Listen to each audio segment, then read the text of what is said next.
Chaqmoq McQueen multfilmidagi mashinalar qanday paydo bo'lishgan? Pixarning mashinalar haqidagi multfilmida barcha mashinalar xuddi odamlardek gapira olishadi. Yashash muhitlari ham deyarli bir xil. Yana bitta qiziq savol, ularning dunyosida odamlar mavjudmi? Agar mavjud bo'lishsa, ular hozir qayerda? Nega bizga ko'rsatilmagan? Nima ular mashinalarning ichida o'tirishibdimi?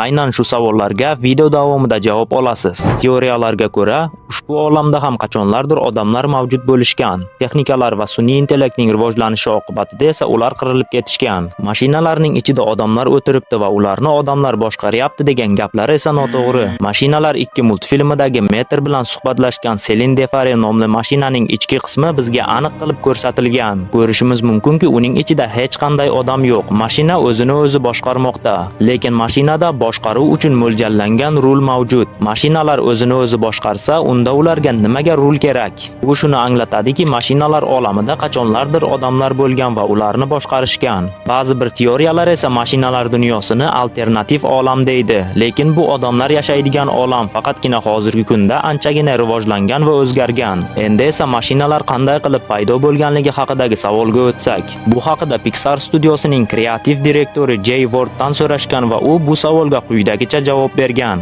Men buni aytmayman, lekin agar siz Doc Hudsonning o'ng tomonidagi rasmga e'tibor qaratsangiz, mashinalar qanday paydo bo'lganligini bilib olasiz. Haqiqatdan ham birinchi qismdagi ushbu sahnada Doc Hudsonning o'ng tomonida mashinalar qanday paydo bo'lgan degan savolga javob mavjud. Ushbu rasmga yaxshilab qaraydigan bo'lsak, u yerdagi mashinalar zavoddan chiqib kelayotganligini ko'rishimiz mumkin. Demak, mashinalar zavodda ishlab chiqariladi. Shuningdek, multfilmning 3-qismida Cruz Ramirez ushbu mashinani poygaga tayyorlayotganida uni tezroq yurishi uchun o'z uyining rasmini ko'rsatadi. Mashina esa uni ko'rib xursand bo'ladi va bu mening zavodim deb tezroq yurishni boshlaydi. Mashinalar bir multfilmida ular yashaydigan joy Yer sayyorasi ekanligini aniq aytish qiyin edi, lekin 2-qismda Metr va McQueen Grand Prixga borishganida Tokio, Parij va Italiyani eslab o'tishadi. Demak, butun dunyo odamlar o'rniga mashinalardan iborat. Hatto ularning dunyosida hayvonlar ham mavjud emas. Ularning o'rnini traktorlarga almashtirishgan. Mashinalarning markasi qanchalik eski bo'lsa, personajlar ham shunchalik qari bo'lishadi. Masalan, Radiator Springsning asoschisi hisoblanmish ushbu mashina McQueen u yerga kelishidan ancha yillar oldin vafot etgan. Endi esa savol tug'iladi. Xo'sh, u qarilikdan vafot etganmi?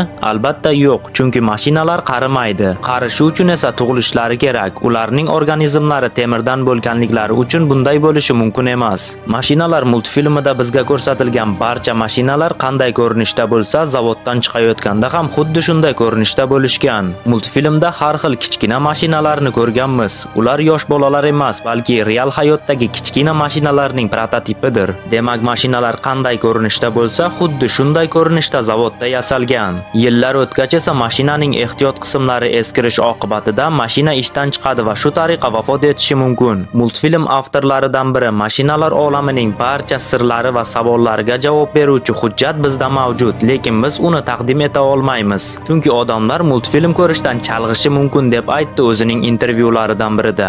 Demak, Chaqmoq McQueen ham bir kun kelib eskiradi va Doc Hudson va boshqa mashinalar kabi vafot etishi mumkin. Bu ish esa multfilmning 4-qismida sodir bo'lmaydi deb umid qilib qolamiz. Multfilmning 4-qismi haqidagi rasmiy xabarlar asta-sekinlik bilan internetga tarqalishni boshladi. Agar Chaqmoq McQueen 4 multfilmi rasman chiqishi e'lon qilinsa, bizning Telegram kanalimiz orqali birinchilardan bo'lib xabar topishingiz mumkin. Kanal manzili video ostida. Bizda esa hozircha shular. Keyingi videolarda ko'rishguncha sog' bo'ling, salomat bo'ling.